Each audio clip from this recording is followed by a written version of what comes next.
Halo teman-teman semua, selamat datang di YouTube channel aku. Sebelumnya kenalin nama aku Ali. Nah, di video kali ini aku bakal share ke kalian tentang semua jalur masuk yang ada di IPB tahun 2024. Namun sebelum itu jangan lupa ya untuk klik tombol subscribe dan bunyi notifikasinya supaya teman-teman dapat notifikasi apabila aku upload video terbaru lainnya. Oke teman-teman, langsung aja kita masuk ke pembahasan. Oke, langsung aja di sini kita bahas mengenai jalur masuk yang ada di IPB tahun 2024. Namun sekali lagi di sini referensinya dari tahun 2023 ya. Jadi mungkin nanti kalau misal ada perubahan, insya Allah bakal aku sampaikan di next video ya. Kalau setelah pembukaan pendaftaran tahun 2024 sudah dibuka, seperti itu teman-teman. Nah, oke. Jadi yang pertama di sini kita bisa lihat dulu untuk jalur masuknya itu apa aja, baru setelah itu kita bahas satu persatu ya. Nah, secara umum di IPB ini dibagi menjadi dua jalur, yaitu jalur untuk vokasi dan juga sarjana ya. Untuk yang lulusan SMA atau sederajat ya. Nah, jadi yang pertama untuk vokasi itu ada jalur penerimaannya sebagai berikut: SNBP, SNBT, PIN atau jalur prestasi internasional dan nasional, ketua OSIS, terus kemudian SMIPB. Sedangkan untuk yang sarjana itu ada jalur masuk reguler dan internasional. Nah, di sini kita lebih fokus ke yang jalur masuk reguler saja, yaitu ada SNBT, SNBP, terus SMIPB, PIN juga ada, ketua OSIS ada, dan ada tambahan lagi yaitu beasiswa utusan daerah. Nah, jadi untuk sekolah vokasi dan juga sarjana itu sama aja, tetapi bedanya cuma yang di sini beasiswa utusan daerah. Nah, kalau di sarjana itu ada yang namanya jalur masuk BUD atau beasiswa utusan daerah. Seperti itu.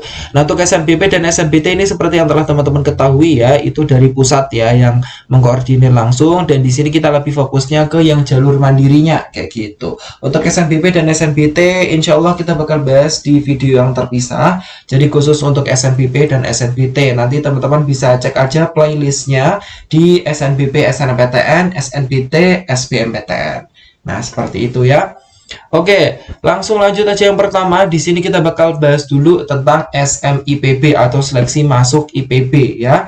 Nah, untuk SMIPB sendiri ini untuk yang sarjana maupun vokasi kurang lebih ya sama seperti itu aja. Jadi nanti untuk materinya juga sama, untuk timelinenya sepertinya juga sama ya. Seperti itu. Nah, jadi untuk materinya adalah sebagai berikut ya. Materinya itu nanti cuma TPS atau tes kemampuan skolastik atau tes potensi skolastik yang bersifat higher order thinking skills atau soal HOTS ya. Untuk jumlah soalnya 25 soal, dikerjakan 60 menit dan tesnya online ya, teman-teman ya. Nah, terus untuk sistem penilaiannya nanti untuk pilihan ganda benar 100%, salah min 25%, kosong 0%. Untuk soal isian singkat benar 100%, salah kosong ya, seperti itu. Jadi untuk di SMIPB ini masih menerapkan sistem minus plus kosong kayak gitu ya. 0% kayak gitu ya. Jadi teman-teman harus hati-hati meskipun online soalnya nggak terlalu banyak ya, cuma 25 soal dalam 1 jam, tapi dia itu ada sistem minusnya.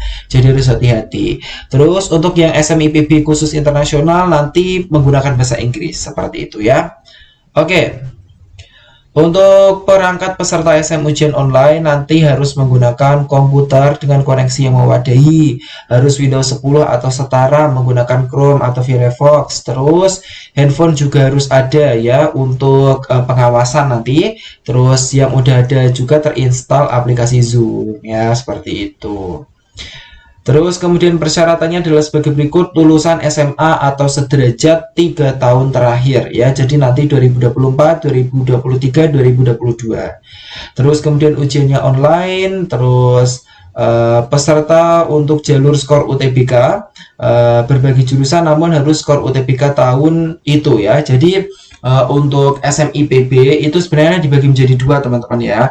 Karena kemarin kan di sini kan ini SMIPB yang di sini kan ini teman-teman ya, kemarin diperbarui tulisannya untuk yang fakultas kedokteran karena baru dibuka ya. Mungkin di tahun depan tahun 2024 itu SMIPB juga akan ada fakultas kedokteran ya. Maksudnya prodi kedokteran digabung sama yang prodi-prodi lain. Mungkin SNBP, SNBT kemungkinan juga iya, kemungkinan ya. Jadi nanti dilihat lagi aja ya teman-teman ya. Nah, jadi sebenarnya untuk SMIPB itu ada dua jalur guys ya. pakai skor UTBK dan yang ujian. Nah, kalau ujian tadi udah aku sebutin ya, tadi ujiannya online dan lain-lain. Kalau pakai skor UTBK ya cuma pakai skor UTBK aja, dan itu cuma bisa digunakan skor UTBK tahun itu saja ya, yaitu tahun 2024. Ya gitu, nggak bisa skor UTBK tahun-tahun lalu, nggak bisa. Terus kemudian bisa memilih maksimal 2 prodi. Terus kemudian selanjutnya di sini ada minimal TOEFL atau IELTS untuk yang internasional. Untuk biaya pendaftarannya 500.000 yang ujian online, kalau yang skor UTBK 300.000. Nah, kalau misal teman-teman nanya, "Kak, kalau misal aku daftar dua-duanya bisa atau nggak?" Bisa, boleh ya. Boleh daftar dua-duanya ya. Oke, terus ini untuk yang fakultas kedokteran guys ya, tapi mungkin nanti dibarengkan ya teman-teman ya, dibarengkan dengan yang fakultas-fakultas lain kemungkinan untuk tahun 2024, karena yang tahun 2023 baru dibuka, jadi nyempil nih ya, berbeda sendiri di bawah sini kayak gitu. Dan kalau yang kedokteran dia harus dari IPA, kalau di sini ya teman-teman tulisannya kayak gitu. Oke, untuk biaya pendaftarannya 500.000 juga sama. Tanggal pentingnya adalah sebagai berikut ya.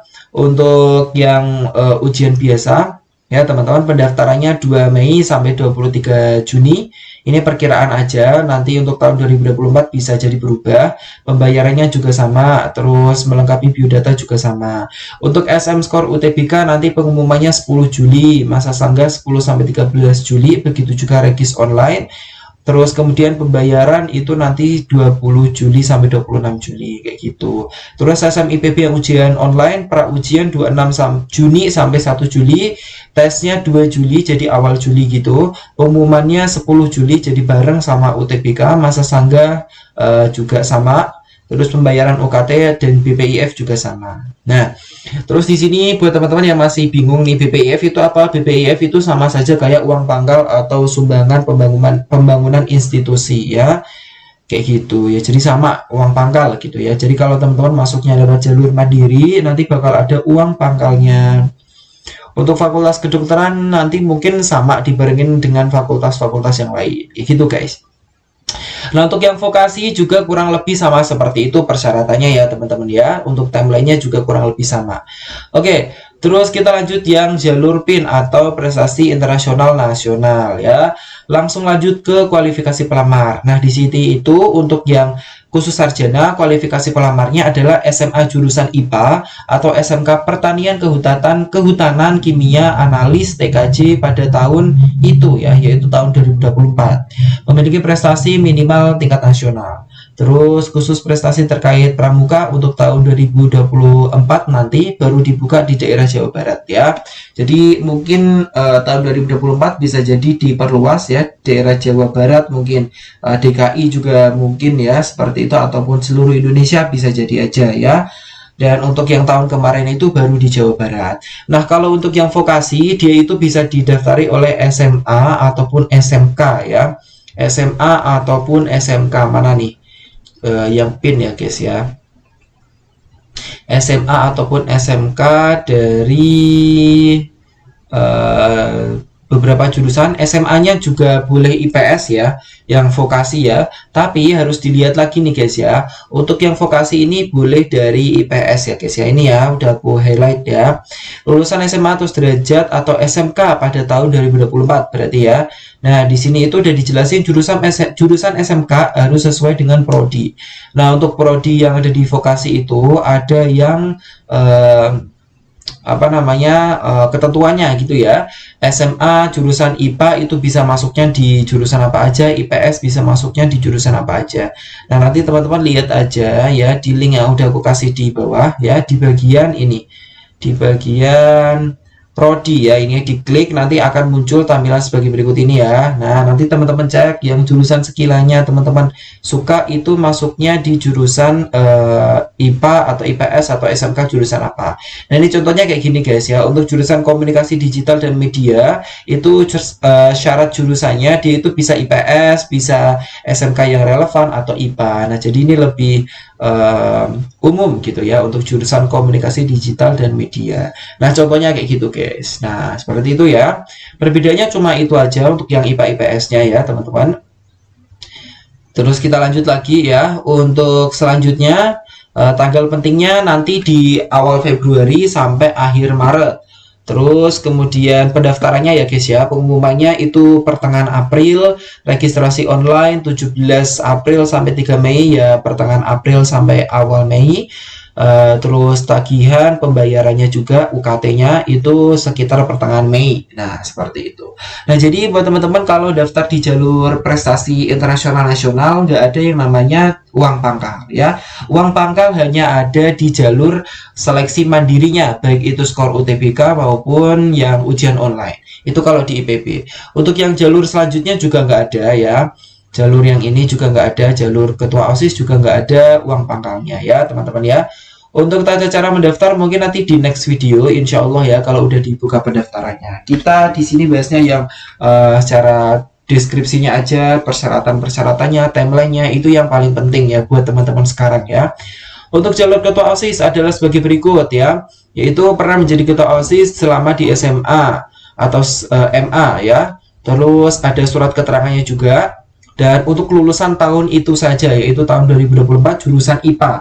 Ini khusus untuk yang apa namanya sarjana ya, yang sarjana khusus untuk jurusan IPA SMA-nya. Terus rataan nilai MTK Fisika, Kimia dan Biologi selama 5 semester sekurangnya 80. Terus kemudian bersedia mendapatkan pelatihan kepemimpinan, kewirausahaan, dan pelatihan lainnya.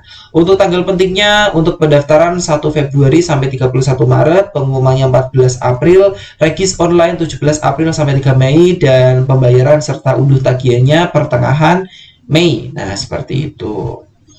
Oke teman-teman. Nah, terus kemudian kalau yang di vokasi kayak gimana? Yang di vokasi sama aja, tetapi perbedaannya untuk yang di bagian sininya ya. Nah, SMA atau SMK seperti itu, dan sesuaikan dengan jurusan prodinya gitu ya yang ada di vokasi. Nah, apakah dia menerima SMK yang seperti apa atau SMA IPA atau IPS kayak gitu ya. Kalau yang sarjana harus IPA, SMA IPA kayak gitu ya. Seperti itu. Oke, cuma itu aja perbedaannya guys ya.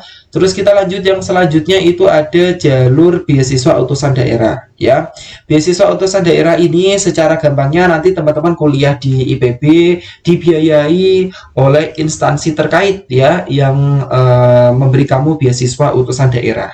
Nah, kayak gitu. Jadi, nanti beasiswa utusan daerah ini kerjasamanya antara instansi dengan IPB yang membiayai kamu kuliah di sana. Kayak gitu. Jadi, secara intinya seperti itu. Nanti kamu ngurus-ngurus berkas ke instansinya, ngikutin seleksi, ngikutin pendaftaran berdasarkan prosedur IPB dan juga prosedur oleh instansinya seperti itu ya. Jadi nanti teman-teman ngikutin aja pendaftarannya seperti itu. Untuk persyaratannya berumur tidak lebih dari 25 tahun, terus kemudian memiliki nilai rapor SMA, MA atau SMK minimal 70 selama 5 semester pertama. Sehat jasmani rohani, bebas narkoba, bersedia tinggal di asrama PPKU IPB pada tahun pertama. Tahun pertama berarti semester 1, semester 2. Tanggal pentingnya sama ya, hampir sama seperti yang tadi, ketua OSIS maupun PIN, tapi dia lebih panjang sampai Juni. Seperti itu. Pengumumannya nanti Juli, awal Juli, regis online nanti awal Juli sampai pertengahan Juli, dan pembayaran juga sama kayak regis online. Seperti itu. Nah, di sini udah ada keterangannya. Untuk komponen pembiayaan nanti teman-teman akan dibiayai biaya pendaftaran. Terus kemudian biaya pendidikan 15 juta per semester dari instansi. Biaya pengembangan institusi dan fasilitas atau BPIF atau uang pangkal nanti juga bakal dibiayai ya, dan lain-lain termasuk asrama dan biaya iuran BPJS ya. Serta ada biaya hidupnya juga ya, tetapi nanti sesuai dengan apa namanya mitranya masing-masing, apakah mau memberi biaya penunjangan pendidikan ya seperti biaya hidup dan lain-lain ya, biaya asrama, biaya buku, biaya riset. Kalau mau ya berarti nanti bisa jadi instansinya memberi, kalau enggak ya berarti sesuai kesepakatan antara instansi dan juga IPB seperti itu ya. Seperti itu teman-teman. Udah kayak gitu aja ya teman-teman ya untuk beasiswa utusan daerah dan semua jalur masuk yang ada di IPB tahun 2024. Nah, di sini khusus jalur mandiri ya. Nah, jadi buat teman-teman yang sekiranya pengen masuk IPB, jangan sampai dilewatkan jalur-jalur masuk yang ada di IPB karena banyak banget. Dan FYI teman-teman ya, setelah teman-teman tadi nonton videonya, teman-teman kan tahu nih, untuk jalur masuk IPB itu dibuka awal-awal ya, yaitu pada Februari tadi ya. Itu udah pada buka. Jadi teman-teman jangan sampai ketinggalan kalau mau daftar di IPB. Dipersiapkan dari sekarang ya, seperti itu. Karena pendaftarannya awal-awal banget nih, yaitu Februari tadi kayak gitu. Nah, jadi kayak gitu aja teman-teman untuk penjelasan kali ini. Nah, sekian aja ya video kali ini. Semoga bisa bermanfaat buat teman-teman semua. Jangan lupa untuk tinggalkan like, comment, share, dan subscribe channel YouTube aku. Dan bunyi notifikasinya juga supaya teman-teman dapat notifikasi apabila aku upload video terbaru lainnya. Oke teman-teman, terima kasih udah nonton video aku. Kita jumpa lagi di next video. Bye-bye.